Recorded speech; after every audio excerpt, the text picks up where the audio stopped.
discrimination?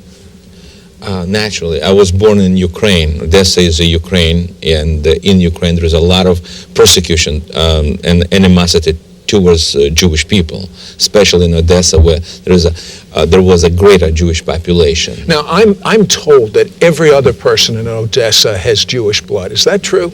I don't know. It seems like it was a lot. It seems like it was a small amount of us and a whole lot more of them.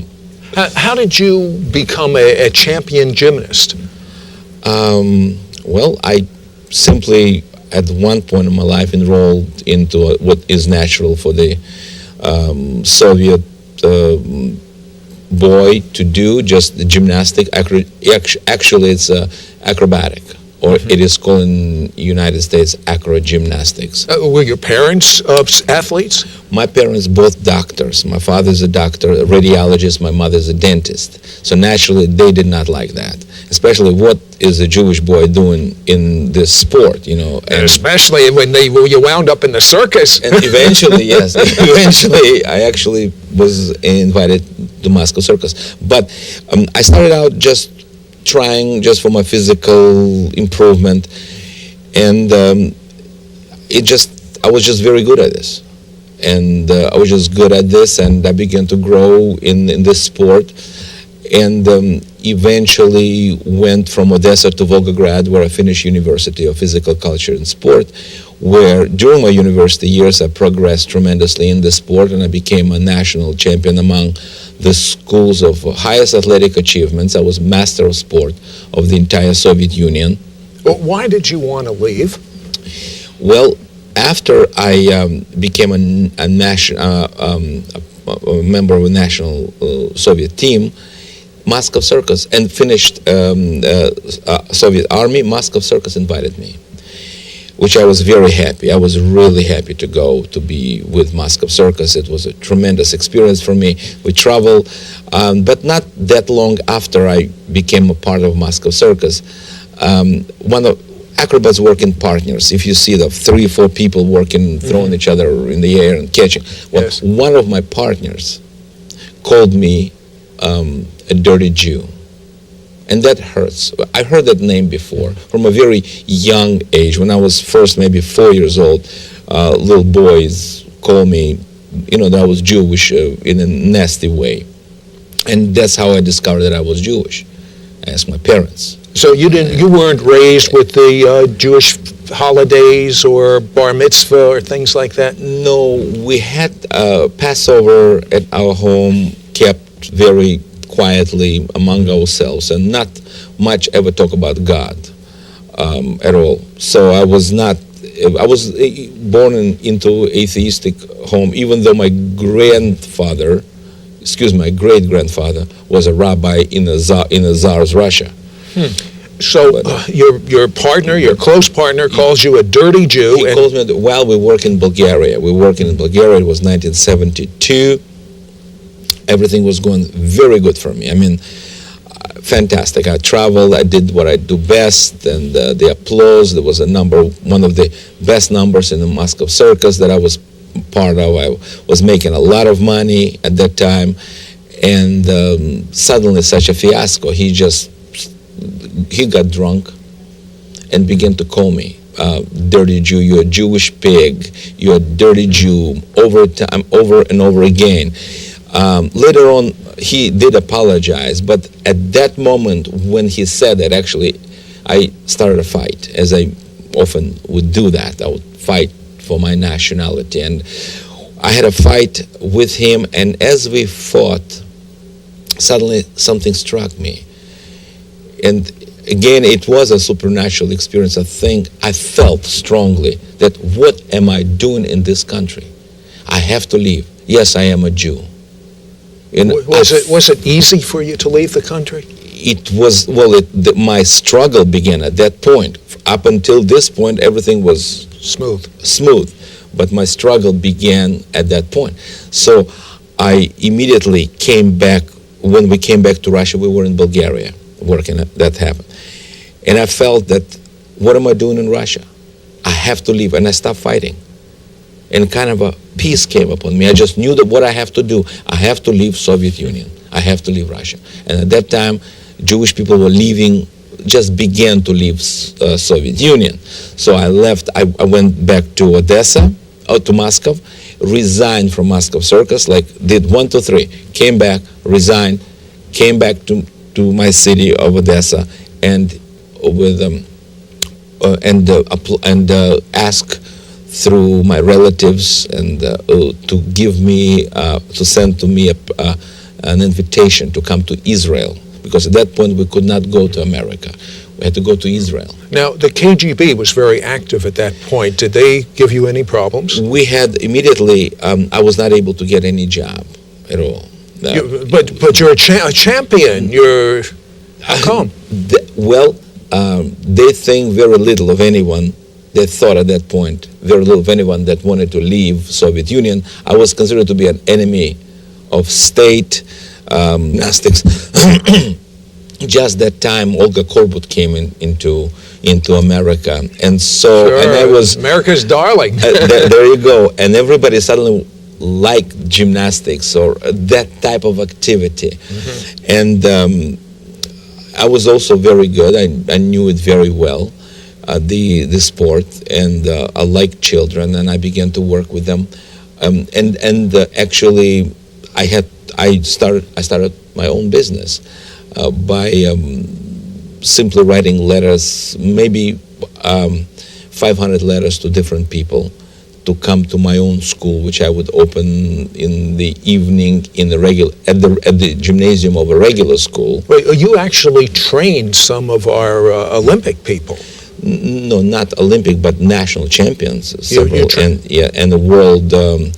And the world champions. So you're doing so well. You have one of the most successful businesses there. You started with nothing. So why did you start going to cocaine and drugs? Well, there you go. See, I started with nothing and started and build my business. My team became national champion of the United States. I put myself back into working out and performing because all this time I had to quit. And I was forbidden to work in Russia, and by the time I got myself situated here in the United States, I was out of shape, so I put myself back and won national championship again and again, like 4 times in a row, and my team became the #1 in the United States. My school swelled up to, I had 3 schools at that time. 500 people, one school, a couple hundred people, the other school. But why the drugs? And so having that much, I began to make a lot of money, and I tried everything in life at this point. I was single. I had nothing but cash, no property, nothing. My business was doing very well. Eventually, all network shows began to invite me to perform on national television. Johnny Carson, Mike Douglas, Merv Griffin, Saturday Night Live, and you name it, all of them. I performed on all of them. Rolling Stones asked me to be an opening number for them. So I realized I was very good and I've achieved everything, just about everything I wanted to achieve, but something was not satisfied. I was still looking for something, and I was wondering why I live in communism. Now I live in capitalism. I was poor, I was famous, I was unfamous, I was rich. At least by my understandings, I was rich, and by my family understandings. But I was not fulfilled. My heart was not fulfilled, and I was looking for something else. And I thought, you've tried everything in your life. What have you not tried yet? And I thought for a while. I always smoked and always drank, but I've never tried drugs. And I thought, there you go. I've never tried drugs. In fact, my friend said to me, Igor, you know what? You've never tried drugs. Why don't you try one time? I said, sure, why not? And I tried. I tried a simple marijuana, which led me eventually to all kinds of drugs. Almost instantly, I liked it, and went into speed and cocaine until I became addicted. So were you fulfilled as an addict? At the beginning, I thought that was the missing link. And but very quickly, when I was caught in this, I couldn't quit. And the moment I could always quit drinking easily, and had that power within me. I knew that. Quit hospital and everything. I was afraid because I was on drugs. So I turned on television, and I'm sitting in bed, and suddenly I see a finger right out of this darkness appears on television, and a face of a man crying, "You are in bed, drunk and sick." That was me. Did you realize he was talking to you? I thought he was talking to me exactly, but I couldn't understand how could he. It was so real to me at this moment. It was like scoring my heart, right? Hit me right into my heart. Of course, I would never watch that type of show otherwise. And I didn't even know there was a Christian show. If I would know there was a Christian show, I would probably switch it immediately. But again, he exactly pinpointed where I was. And then he says, and nobody can help you. He said, your friends can help you. They're just like you. Your parents cannot help you. You are afraid to tell them about it. And that was exactly what I was at. The hospital cannot help you. Otherwise, we won't have this problem. And I said, that's right. And you cannot help yourself because you are trying surely hard, but cannot. But I know someone who can. And I said, oh, who could that be? Believe it or not, I took a pen out of my pocket. And I thought, what is his name? And I was just sitting there and waiting for the name. I don't remember what he said. But all throughout his speech, he was crying and saying something about Israel. And I was waiting, when is he going to give me the name? He didn't say it. But at the end he said, look, repeat after me. And that's all I remember. And I said, okay, I repeat. And I repeated after him. It was the sinner's prayer. I didn't even know that it was a sinner's prayer. I just repeat after him. Whatever he said, I repeat. And at the end, he said in Jesus' name, and I said in Jesus' name, and then suddenly tears start coming from my ears, from my eyes. I'm sorry, and I was glad nobody was around because I never cried up until this point. And I quickly forgot about this whole experience. Nothing has changed for 4 months.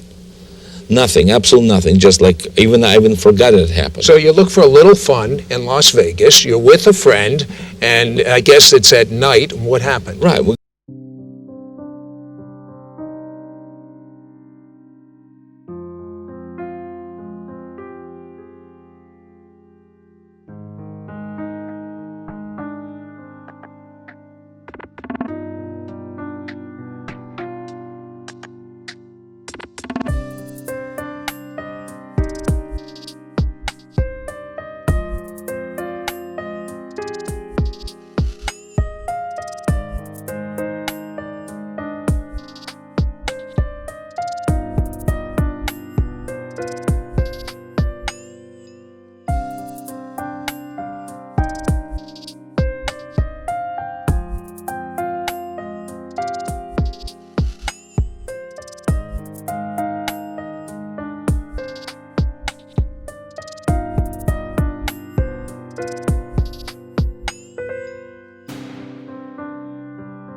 Going to Vegas to gamble, and 4 o'clock in the morning, I'm extremely disappointed with my life, extremely to what my life have become. I lie down in bed, and I just, in my heart, I just so distressed, and I said, I need help. What have I done with my life? Where do I go? Do I go back to that depression from drugs? I ran away, from that emptiness. I ran away from the emptiness to drugs. Now I'm in depression. What is to life? What is to life, period? And at that moment, it was dark, 4 o'clock in the morning. I remember that day, it was in July, it was 31st.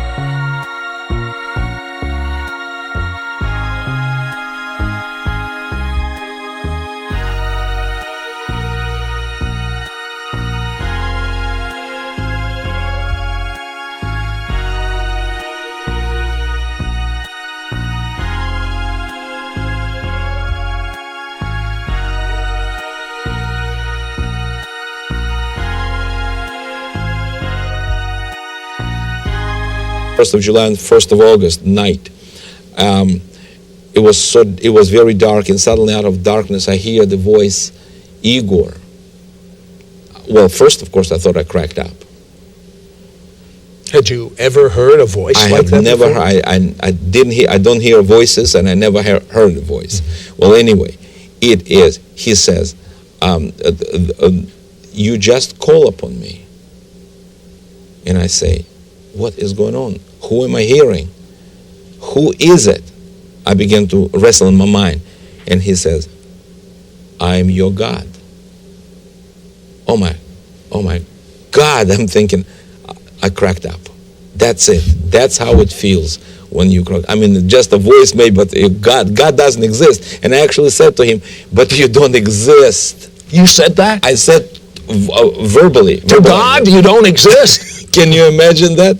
How blind sometimes we can be. And I say to him, "You do not exist."